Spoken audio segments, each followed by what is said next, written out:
Құрметті менің көрермендерім, сіздерге де қатты ұнайды деп ойлаймын.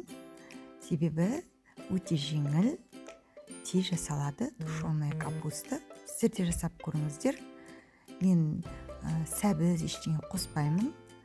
Қарапайым, 10 минутта дайын болатын рецептпен сізбен бөлісемін. Осылай маған ұнайды. Біріншіден мына көріп тұрсыз, қызып тұрған майымызға пиязымызды жақсылап қуырып аламыз. Содан кейін капустамызды маңызды емес, 40 қабатты қалың қылып, жұқа қылып өйтіп турап маңызды емес, жай өзіңізге ыңғайлы етіп турасаңыз болғаны. Енді тушеная капустаны мен өзім керемет жақсы көремін. Қатты жақсы көремін.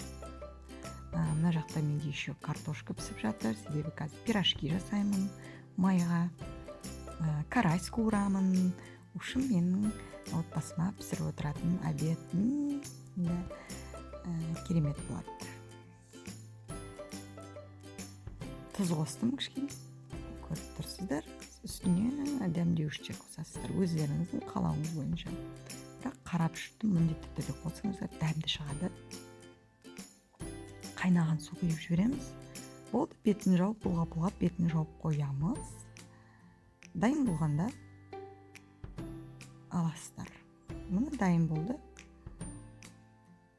Өте керемет, иісі енді керемет. Қараңыздар.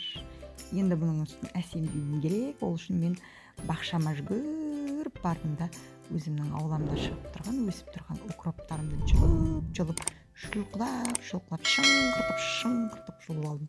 Сосын келесі түк.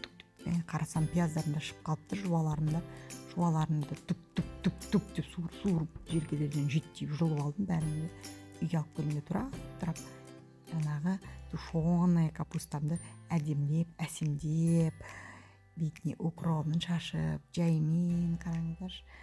Иісі енді мұрын жарып тұр. Сіздер жасап көріңіздер, өте жеңіл, оңай, қарапайым.